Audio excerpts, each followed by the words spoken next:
Hey guys, welcome back to the Friday vlog where we discuss activity that goes on here with the BuzzWeaver channel. That includes things like current events, headlines that are in the news, social media, technology, and items of interest that come up during the week that allow us to have a little bit of a dialogue. If you are new to the channel, I'd like to welcome you guys here. So if you are also a frequent viewer, I would encourage both of you guys to click on that watermark down there in the bottom right-hand corner to subscribe, as well as clicking that notification bell, so you guys will know when the next Friday vlog and additional content is here on the channel. On Thursday, February the 21st, YouTube launched a massive campaign to go after content creators as well as some channels' comment sections as it pertained to pedophile type activity. Now, this is not unusual. YouTube has been addressing this issue for quite some time, and they do it very effectively, and the community as a whole is usually very pleased that they address these issues because many of these channels are reported.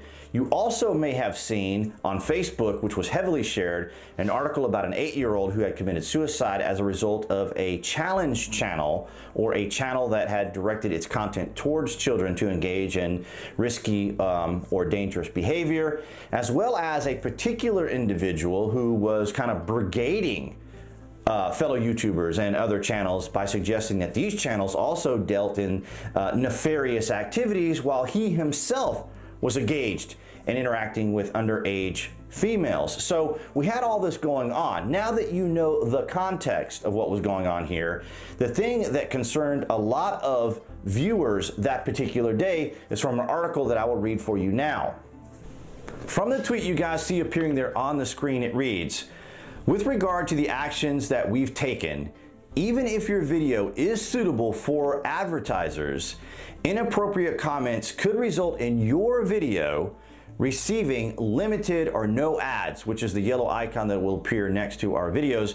Let us know if you have any questions. Now, you guys know the context. So this particular message was really addressing what certain creators were asking about, because as you see in that, it says if you have any questions, let us know. So certain creators were asking about what had happened, and so YouTube was addressing this. Now, of course, a lot of people panicked. We saw a lot of commentators go into their channels and saying, hey, this is Adpocalypse 3.0, this is Adpocalypse 5.0, because it isn't just the legacy media and the mainstream media that are targeting individual YouTube creators. It is also targeting YouTube and putting pressure on YouTube. So even the tech giants are facing their own pressures by advertisers and special interests. Now, to address this issue, YouTube went on to say, as in other articles that I will post down in the public section below here, YouTube says it is not asking creators to moderate their comments or face ad restrictions, clarifying a message that has worried some of the site's members, like the tweet you saw there addressing specific people.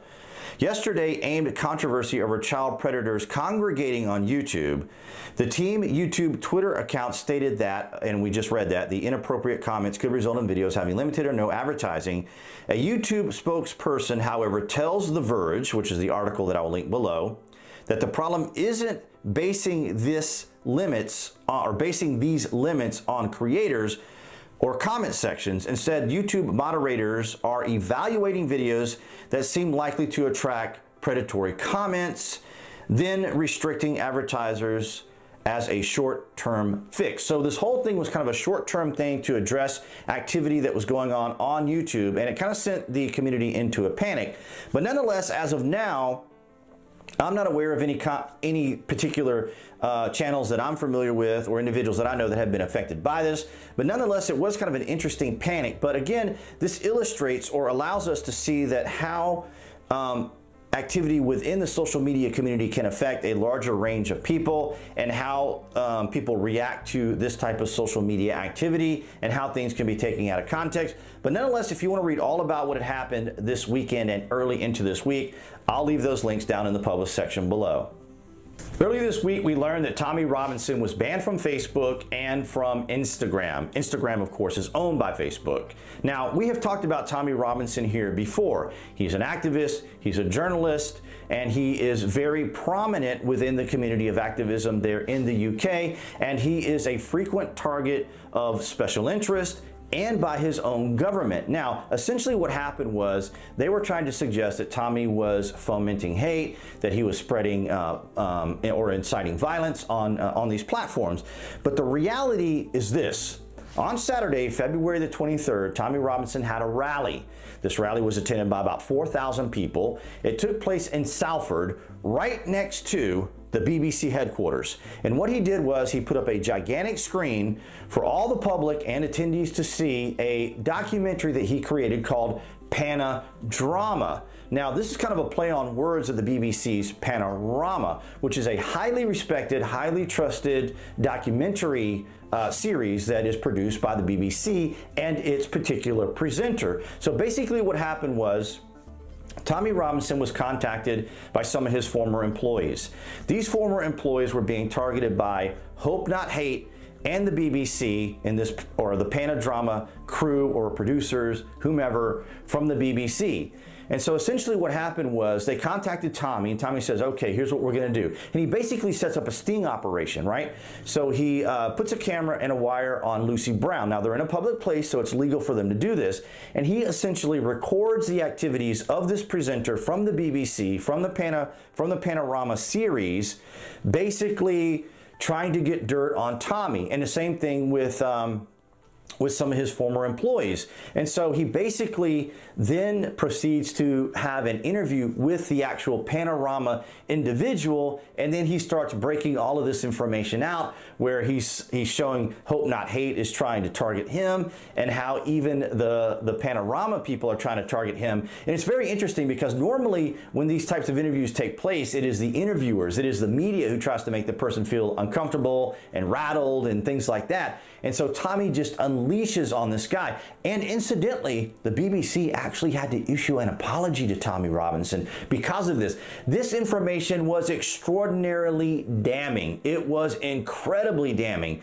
I'm going to leave a link to the articles and information about this down in the public section below, and to his documentary. I don't know how much longer it will be on YouTube, but you can also see it on BitChute if it gets taken down. If for some reason it's taken down, by the time I link it down below, I will give you the link to it on BitChute. I will also give you links to InfoWars and information all pertaining to this, because obviously it's not widely covered in the mainstream media or in media at all, because the media, oh wow, he really busted these guys badly.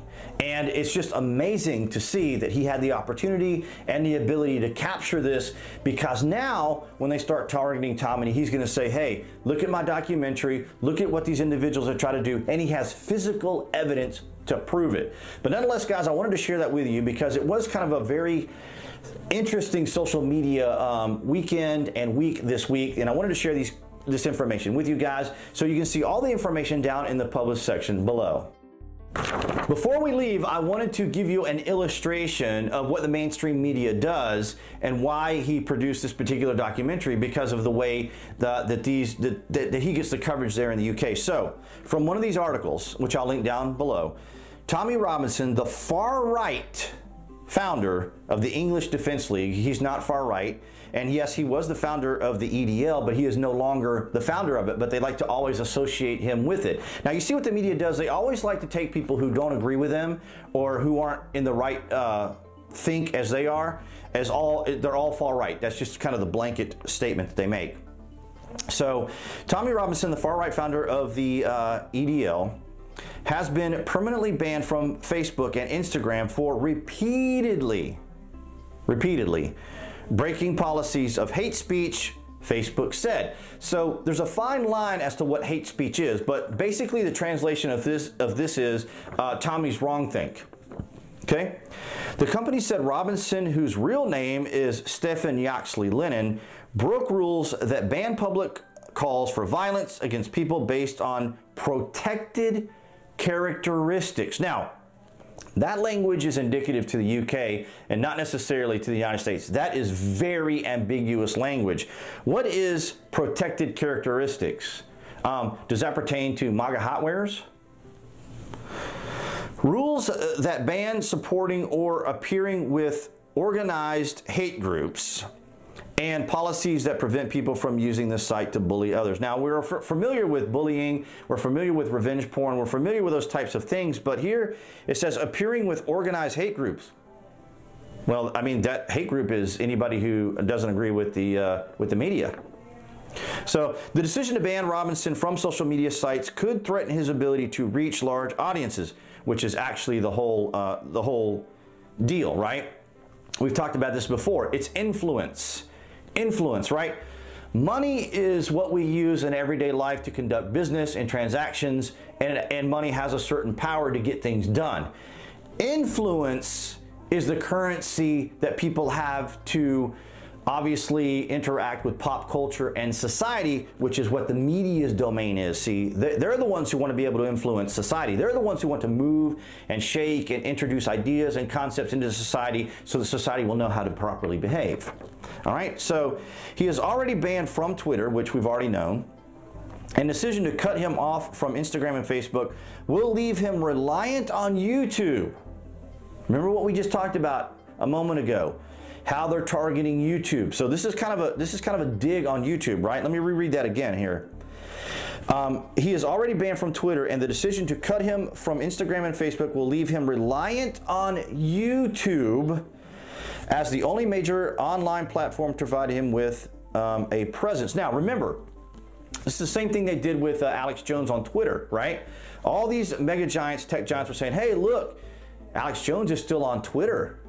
He's still on Twitter, and they're doing it here. Look, Robinson is still on YouTube. So they're trying to line up these targetings. They're trying to focus these particular brigades to go after YouTube now. So like I said, if for some reason his video is taken down, I will include it from the BitChute link down in the published section below. All right, guys, so that's going to wrap it up for the Friday vlog. I would encourage you guys, if you haven't already, to click on that icon appearing right there on the screen to subscribe, along with clicking that notification bell so that you guys will know when the next available Friday vlog is available, along with additional content that's here on the channel. And I will see you guys next Friday.